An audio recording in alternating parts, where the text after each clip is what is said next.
Hello बच्चों, welcome to motion classes. कैसे आप सब? ठीक है। आप सबों का ये कंटिन्यूशन में नेक्स्ट लेक्चर है अप्लाइड मैकेनिक्स का। और हमने फोर्स के जो भी हमारे पार्ट्स थे, जैसे आपने देखा होगा 16 टॉपिक हमें पढ़ने हैं। 16 में से हमने 2.4 तक पढ़ लिया था, लेकिन फिर भी क्या करते हैं, क्विक रिवीजन कर लेते हैं ताकि आप 2.5 के लिए आप तैयार हो जाओ। पहले में हमें देखना था कि फोर्स जनरली होता क्या है। तो फोर्स हमारा क्या है, एक वो हमारे पास मार्कर होता है ना, ये क्या है,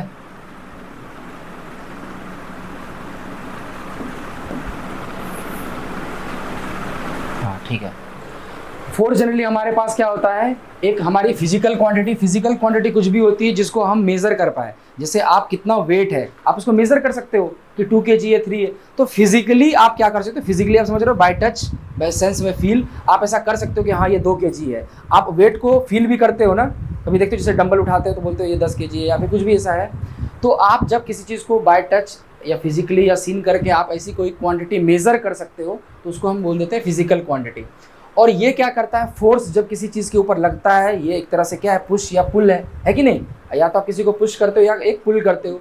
तो इससे आप जनरली कोशिश क्या करते हो, तो जो बॉडी का स्टेट है वो चेंज हो जाए। अब स्टेट क्या होता है, या तो आप उसके शेप को चेंज करने की कोशिश कर रहे हो। जैसे आटा है, उसके ऊपर हम फोर्स लगाते हैं, वो क्या करता है, अपना शेप चेंज कर लेता है। तो क्या वो वापस अपना शेप रिगेन करता है? जब आटे पे आप ऐसे हाथ लगा दो, ऐसे दबा दो, उसको छोड़ दो, तो क्या आटा वापस आ जाता है ऊपर? ऐसा नहीं होता है। रेस्ट, जब कोई बॉडी रेस्ट में है तो आप या तो आप रेस्ट में लाना चाहते हो, कोई बॉडी मोशन में आ रही है, जैसे आप उधर से दौड़ते हुए आ रहे हो, मैंने आपको एक फोर्स लगाया और क्या किया। अच्छा, अभी जैसे लिखना कुछ नहीं है, आपको पीडीएफ आपको मिल जाता है ना। तो मज़े से सुनना है ताकि आपका दिमाग को प्रोसेस करो।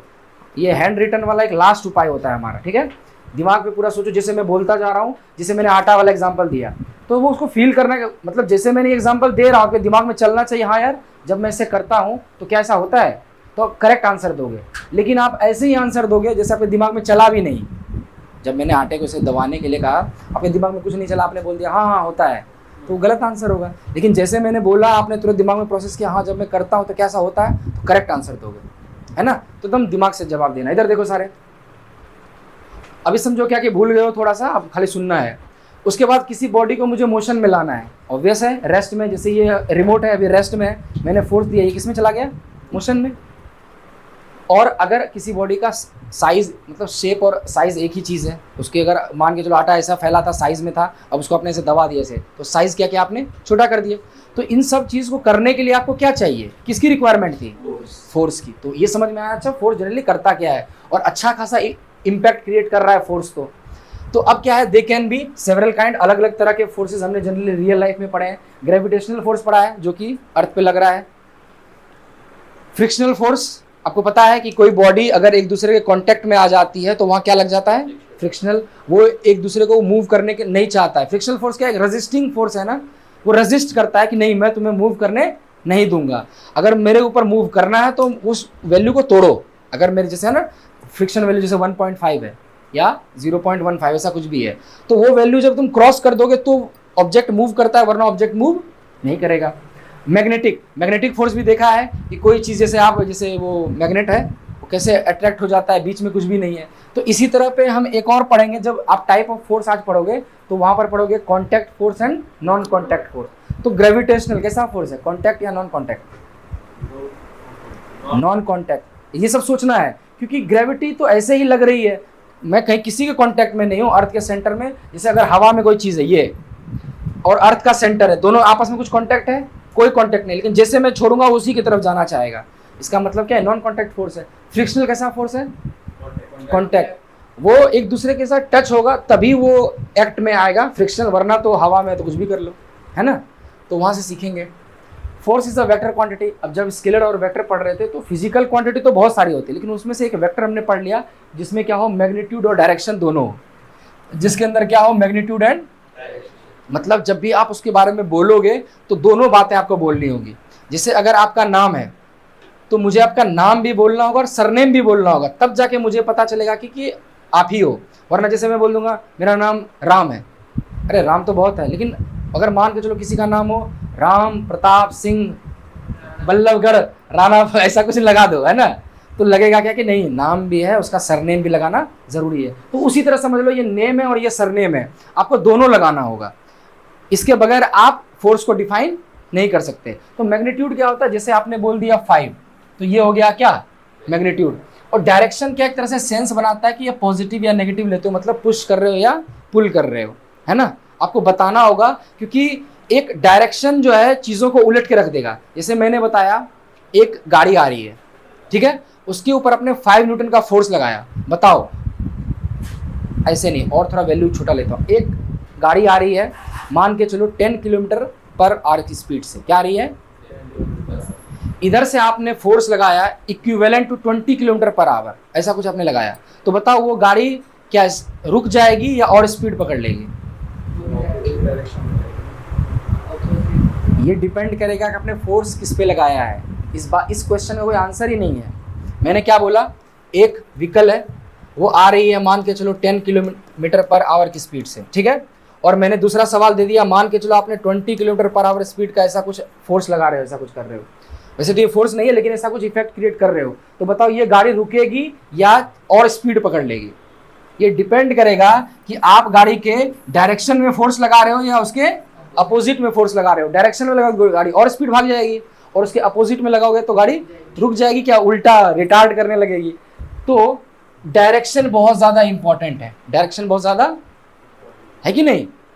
तो इसीलिए है कि जब भी आप उसका नेम लोगे तो उसका सरनेम भी लोगे।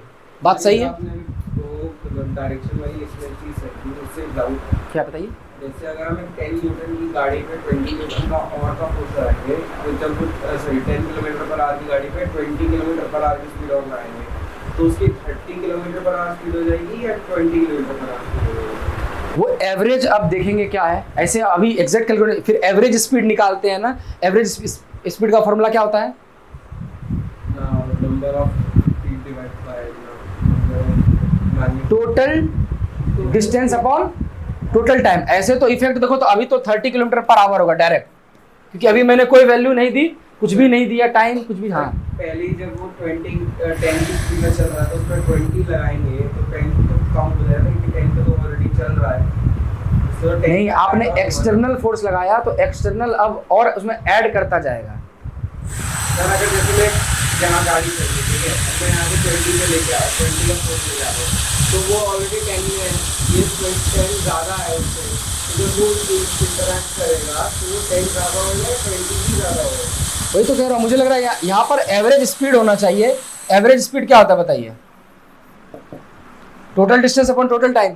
अब लेकिन यहाँ डिस्टेंस है नहीं, टाइम है नहीं, तो मुझे लगता है इसको आप ऐसा कर दो, 10 + 20/2 कर दो, एवरेज निकल के क्या आ जाएगा? 30 है। ये क्या घट गया ना? यहाँ पर इस तरीके से इफेक्ट क्रिएट हो रहा है कि दो बॉडी ऐसा लग रहा है कंसीडर हो रहा है। नहीं, आप इसको क्या करो, न्यूटन के टर्म्स में लो। क्या ले लो? न्यूटन के टर्म में। ये 15 न्यूटन का था और इसके ऊपर आपने और 20 न्यूटन लगा दिया। क्या लगा दिया?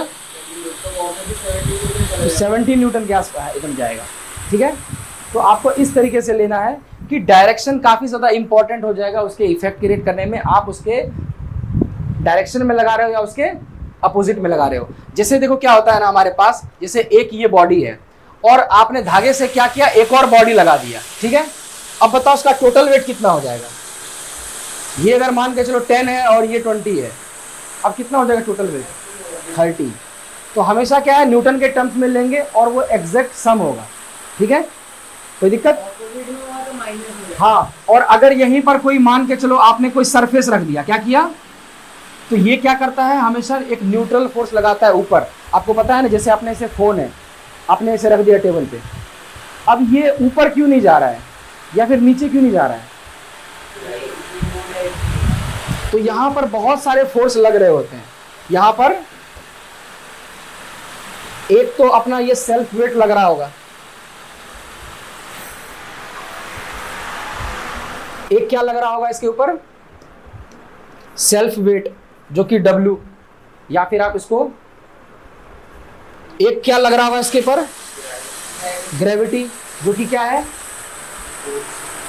Gravitational force. एक ऊपर की तरफ लग रहा होता है नॉर्मल, जो बॉडी क्या करती है, बोलता है ना, for every action there is equal and तो ये न्यूटन, ये नॉर्मल फोर्स क्या है ना, एकदम उसका अपोजिट फोर्स है। और एक क्या लग रहा होगा यहाँ पर, फ्रिक्शन। तो तीन तरह के फोर्स जनरली लग रहे होंगे, अभी पढ़ेंगे एफबीडी में, देखना सब फोर्स आएंगे। नहीं, ये सब ज़्यादा डीप में नहीं जाना है, हमें तीन ही फोर्स पढ़ने हैं। हम जब पढ़ रहे होते हैं ना एकदम इनिशियल लेवल पे, बच्चे लेवल पे, बहुत कुछ नेगलेक्ट कर देते हैं। क्या करते हैं, वरना तो इतने वेरिएबल्स हो जाएंगे, उनको पढ़ना कितना मुश्किल हो जाएगा। तो रेस्ट में है तो उसको मोशन में ला सकता है, और मोशन में है तो उसको रेस्ट में ला सकता है।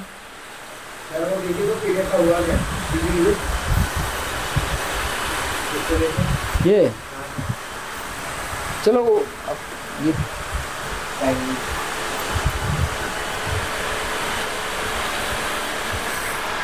ओके। अब क्या है हमारे पास, यूनिट्स ऑफ फोर्स। मैंने बताया जब आप किसी का नाम लेते हो तो नेम भी लोगे और सरनेम भी लोगे। उसी तरह क्या है कि अब किसका क्या नाम, जैसे अगर आपका नाम, चलो ये टॉपिक नहीं मुझे डिस्कस करना चाहिए इस चीज़ को, नहीं वो फिर वो उस पर आ जाता है, रिलीजन पे आ जाएगा, इस चीज़ को छोड़ देते हैं। आप समझ रहे हो ना। तो जब भी आप किसी का नाम लेते हो तो उससे कैटेगराइज हो जाता है कि वो किस पार्ट से, किस हिस्से से है, ठीक है। तो फोर्स क्या हो जाएगा, मास इनटू एक्सेलरेशन। ये फॉर्मूला सबने देखा है, ये फॉर्मूला सबने देखा है। तो इसके आज देखना, इसकी डिटेल मतलब में क्या क्या देखेंगे। तो अगर आप किसी का वो मास मेजर करते हो, किस में मेजर करते हो, केजी में, ग्राम में और पाउंड में। तो जब आप क्या करते हो, देखो यहाँ पर मास है, तो मास के लिए तो केजी भी ले सकता हूं मैं, मास के लिए ग्राम भी ले सकता हूं, और मास के लिए मैं पाउंड भी ले सकता हूं, ठीक है। उस हिसाब से क्या तीन तरह के फोर्स की वैल्यू आ जाएगी कि नहीं आएगी। एक आएगी केजी मीटर पर सेकंड ऐसा कुछ, फिर ग्राम सेंटीमीटर पर सेकंड ऐसा कुछ आ सकता है, और पाउंड फुट पर सेकंड आ सकता है। ये है एक्सेलरेशन। ये क्या है, एक्सेलरेशन। एक्सेलरेशन के लिए हमारे पास तीन क्वांटिटी, मीटर पर सेकंड, सेंटीमीटर पर सेकंड और फुट पर सेकंड। होता क्या है ना, आपके लिए थोड़ा सा अभी वो पता चल रहा होगा ये कहाँ से आ रहा है। ये हमारे पास तीन सिस्टम होते हैं, MKS, CGS और FPS। तो जनरली आपको क्या ध्यान रखना है कि इंडिया में फॉलो होता है MKS। क्या फॉलो होता है, MKS। M फॉर क्या होता है,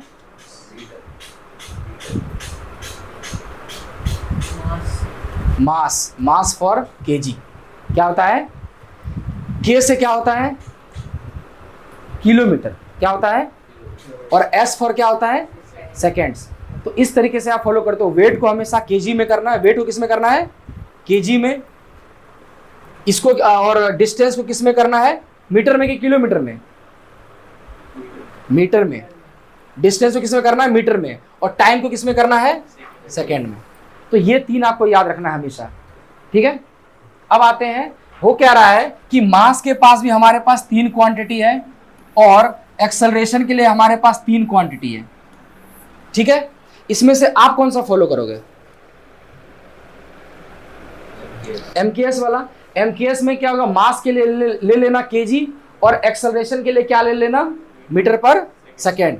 तो इस तरीके से क्या हुआ, यहां पर आपने रखा केजी और यहां पर आपने रखा मीटर पर सेकेंड स्क्वायर। तो ये मिलके क्या बन गया, बताओ, केजी मीटर पर सेकेंड स्क्वायर।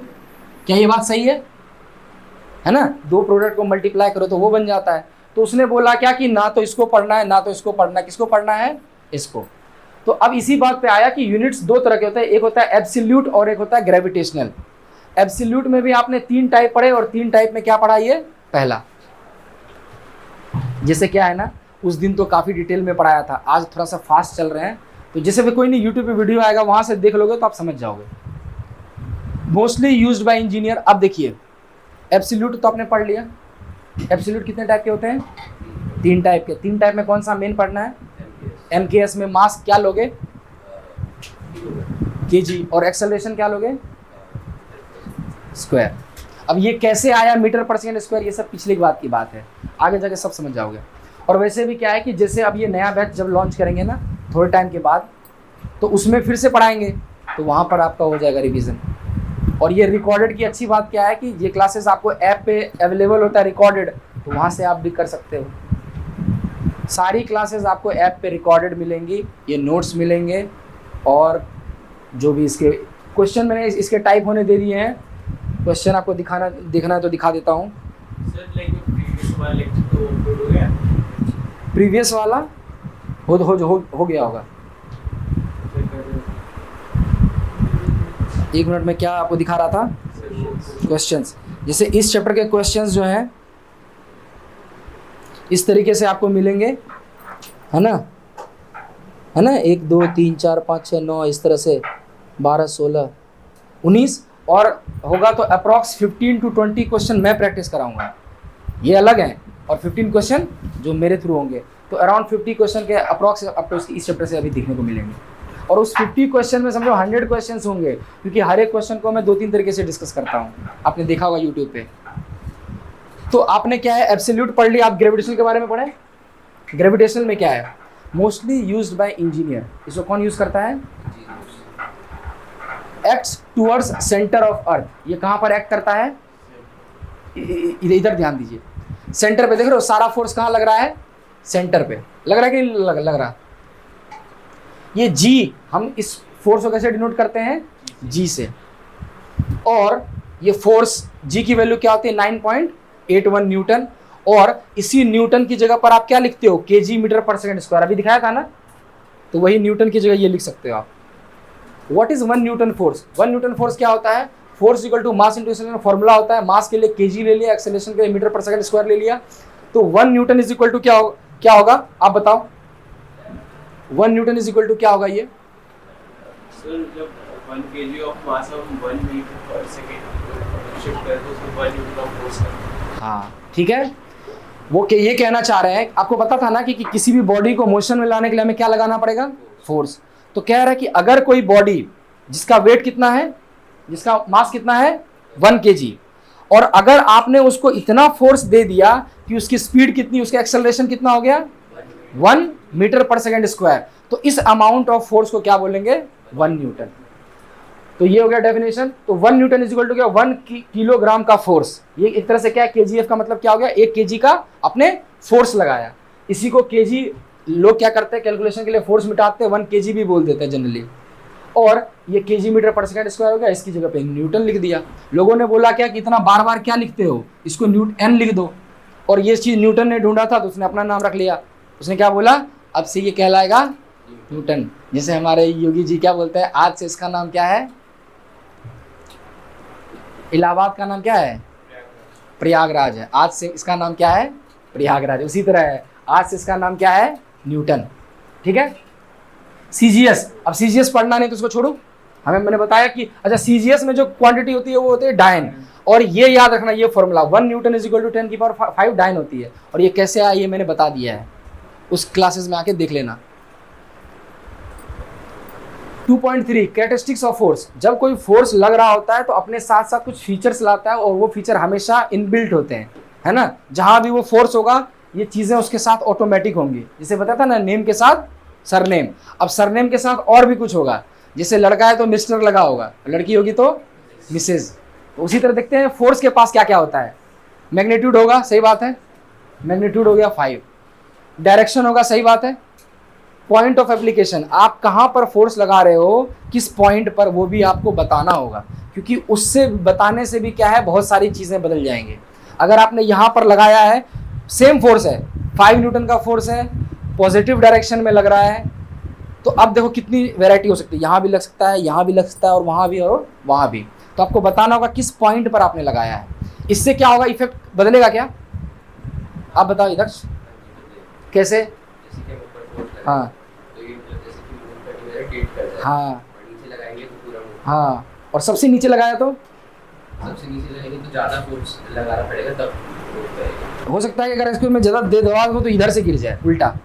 जो बॉडी इधर मूव करना चाहते थे वो बॉडी किधर मूव करने लगेगी, है कि नहीं। इसी बॉटल पर ट्राई कर लो, यहाँ लगाया तो इधर मूव कर, रोटेट करना चाह रही है, यहाँ लगाया तो मूव कर रही है। अब यहाँ थोड़ा सा ज़्यादा देर से लगा तो क्या हो जाएगा, उल्टा गिर जाएगा, है कि नहीं, इधर गिर जाएगा। तो पॉइंट ऑफ एप्लीकेशन, सेंस क्या होता है, पुश कर रहे हो या पुल कर रहे हो। ये है रिप्रेजेंटेशन ऑफ फोर्स। फोर्स को अब दिखाना कैसे है, क्योंकि हर चीज़ हम सब ग्राफ पे करेंगे, डायग्राम में करेंगे। तो एक होगा वेक्टर और दूसरा क्या होगा, बाउज नोटेशन। बाउज नोटेशन कभी यूज़ में नहीं आता, तो हम वेक्टर फॉर्म में देखते हैं। वेक्टर में क्या होता है कि आपको जो है, वेक्टर फॉर्म क्या था, 2 चीज़ रिक्वायरमेंट थी, मैग्नीट्यूड तो हो गया, जैसे कि ये आपने लगाया F1 का फोर्स मान के चलो 5 न्यूटन का, और डायरेक्शन क्या हो गया, ये जो 45 डिग्री की आप बात करो यही उसका क्या हो गया, डायरेक्शन। तो डायरेक्शन के लिए एक बेसिक हो गया कि ये रेफरेंस लाइन होगी, ये क्या होगी हमारी रेफरेंस लाइन, मतलब ये हॉरिजॉन्टल है या वर्टिकल, हॉरिजॉन्टल। हॉरिजॉन्टल से हमेशा किस डायरेक्शन में मेजर करना है, एंटी क्लॉक। अब नेक्स्ट टॉपिक क्या है, यहां तक तो समझ में आ गया होगा, क्या हुआ है, समझ में आया कि नहीं आया। अगला बताइए क्या है टॉपिक, आप बताओ पहले। अब सारे कॉपी बंद रखना, अभी कोई कॉपी नहीं खुलेगा। ये कौन सा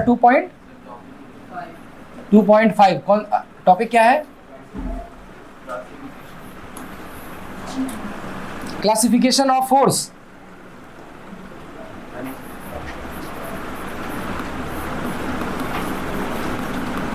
क्लासिफिकेशन ऑफ फोर्स।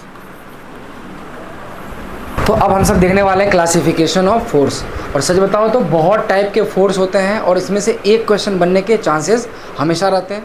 और एकदम इतना आसान है ये टॉपिक, बस नेम आप याद रखो और उस नेम से आप अगर रेफरेंस भी लगा लो आपको पता चल जाएगा कि वो कहना क्या चाह रहा है, किस टाइप का फोर्स है। तो इसको याद तो बिल्कुल नहीं करना है, बस समझना है, ठीक है। क्योंकि आपसे कोई थ्योरी फॉर्म में पूछेगा नहीं कि 5 नंबर में बताओ कि टाइप ऑफ फोर्स क्या होता है ना। आपसे क्या होगा, कोई भी ये तो नहीं पूछने वाला टाइप ऑफ फोर्स बताओ और सब आप रट के लिखने बैठे हो। आपको बस वहाँ नेम आएगा या फिर हो सकता है आपको डेफिनेशन और आपको बताना कि वो कौन सा फोर्स है। तो बस आप अगर कीवर्ड से भी रेफरेंस रखोगे तो आपको पता चल जाएगा। जैसे टाइप ऑफ फोर्स में क्या है कि पहला आपको अगर देखो तो क्लासिफिकेशन जनरली कुछ बेसिस पे होता है कि जैसे आप किस बेसिस पे करना चाह रहे हो। मान के चलो आप इफेक्ट देखना चाह रहे हो on the basis of effect, मतलब कि जब फोर्स लगा तो उसने क्या इफेक्ट क्रिएट किया, उस बेसिस पे देखना चाहते हो तो अलग तरह के फोर्स है। जैसे क्या क्या फोर्स हो सकते हैं बताइए, on the basis of effect बताओ कोई एक, कि वो कैसा इफेक्ट क्रिएट कर रहा है, क्या होगा।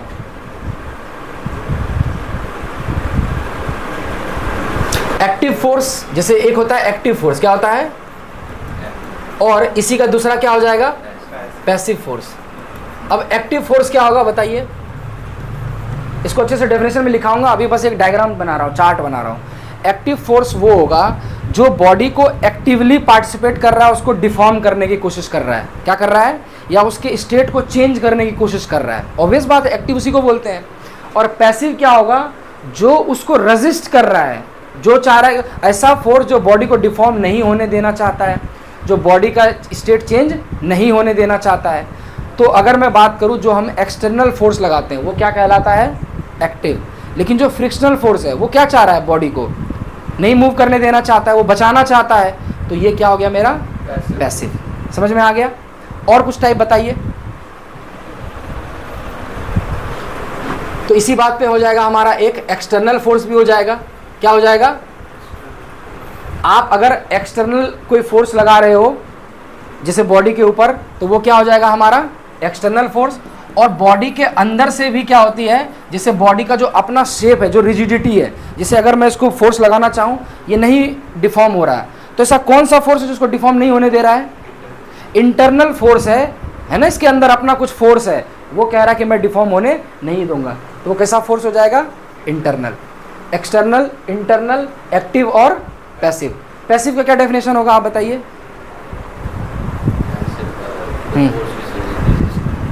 हाँ, जो अपने शेप को या स्टेट को चेंज होने नहीं देना चाहती है।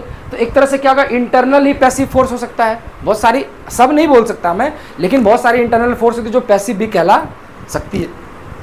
चलिए अगला आपका हो जाएगा, अब किस बेसिस पे देखना चाहते हैं, on the basis of nature. On the basis of कि उस फोर्स का नेचर कैसा है। बताइए किस किस टाइप का आपने देखा है,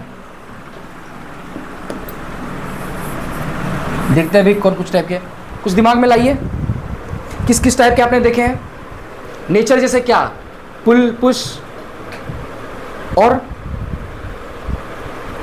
अट्रैक्शन, रिपल्शन। कोई फोर्स किसी को अट्रैक्ट कर रहा है या कोई फोर्स किसी को रिपेल कर रहा है, तो ये नेचर पे ही तो जाएगा। तो एक तो हो गया आपका अट्रैक्शन, क्या हो गया,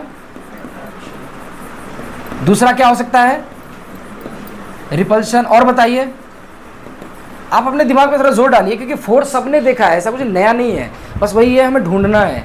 बताओ। फिर डिफॉर्म वाला भी हो सकता है। नहीं, डिफॉर्म वाला नहीं, डिफॉर्म वाला तो वो एक तरह से वही हो गया स्टेट ऑफ चेंज। अब डिफॉर्म हम अलग से नहीं पढ़ेंगे, हम डायरेक्ट बोलेंगे स्टेट को चेंज कर रहा है। अब स्टेट में कुछ भी हो सकता है ना। बताइए, वो फोर्स का नेचर क्या है, एक्शन वाला फोर्स है या वो रिएक्शन वाला फोर्स है ना। क्योंकि एक्शन फोर्स अलग होता है, जैसे अगर आपने इसके ऊपर लगाया या मुक्का ही मारा तो एक्शन हुआ, और जब हमें दर्द होता है तो वो क्या होता है, रिएक्शन। वो नेचर में ही तो जाएगा। तो हो गया एक्शन एंड रिएक्शन। क्या हो गया, एक्शन हो गया और रिएक्शन हो गया। और बताइए, और जैसे क्या है कि, और बताओ, कुछ दिमाग में आया किसी के। जिसे एक होता है हमारे पास टेंशन फोर्स, जो कि ये मैं यहाँ पर इसलिए इंट्रोड्यूस कर रहा हूँ क्योंकि जब भी हम अभी पढ़ेंगे ना, तो टेंशन फोर्स ये है जो बार बार एफबीडी में कट के निकल के आएगा, क्योंकि हर जगह थ्रेड होगा या रस्सी होगी, और उसको हम फ्री बॉडी डायग्राम में क्या करते हैं, उसे कट कर देते हैं, रस्सी हटा देते हैं, लेकिन उसका इफेक्ट जो है टेंशन क्या होता है, एक तरह से खिंचाव। तो इसीलिए टेंशन को इंट्रोड्यूस कर रहा हूँ यहाँ पर, कि आपको नेचर में याद रखना कि वो फोर्स कैसा है, टेंशन वाला है या फिर थ्रस्ट। थ्रस्ट क्या होता है आपको पता है, थ्रस्ट क्या होता है, जब बॉडी एक्सलेरेट करती जब है। कोई फोर्स छोटे एरिया पे लगती है। क्या लगती है, फोर्स ज़्यादा हो और एरिया जिसके ऊपर वो लग रहा है वो काफ़ी कम हो, तो इसको क्या जनरली बोल देते हैं, थ्रस्ट। इसीलिए कि जैसे कि मैं आयरन मैन मूवी सब देखता था, तो उसमें बोलता था कि what is the power of thrust, ऐसा कुछ बोलता था, थ्रस्ट पावर ऐसा। तो मैं बोलता था थ्रस्ट क्यों यूज़ कर रहा है, ये प्रेशर तो यूज़ क्यों नहीं कर सकता, क्योंकि थ्रस्ट और प्रेशर सेम जैसा ही लगता है, उसमें भी फोर्स लग रहा है एक एरिया पे। प्रेशर का फॉर्मूला क्या होता है, फोर्स अपॉन, और थ्रस्ट भी क्या होता है, लेकिन वो डिपेंड करता है कि आप कितने छोटे से एरिया पर लगा, उसको थ्रस्ट कहने लगते हैं हम सब, क्योंकि उसका इफेक्ट अलग बदल जाता है। तो यहाँ पर बस थोड़ा सा मैं इंट्रोड्यूस कर रहा हूँ ताकि आप आगे जाके इस वर्ड से नए ना लगो। टेंशन क्या होता है, खिंचाव, जो आप स्ट्रेच करते हो। जैसे अगर मैं यहाँ पर किसी रस्सी से लेके से खींचूँ, तो ये अब इस थ्रेड में जो खिंचाव आएगा उसको क्या बोलेंगे, टेंशन। और ऐसे भी दिमाग में आता है ना, अरे टेंशन है बहुत, इसका मतलब क्या है, खींच रहा है। ठीक है।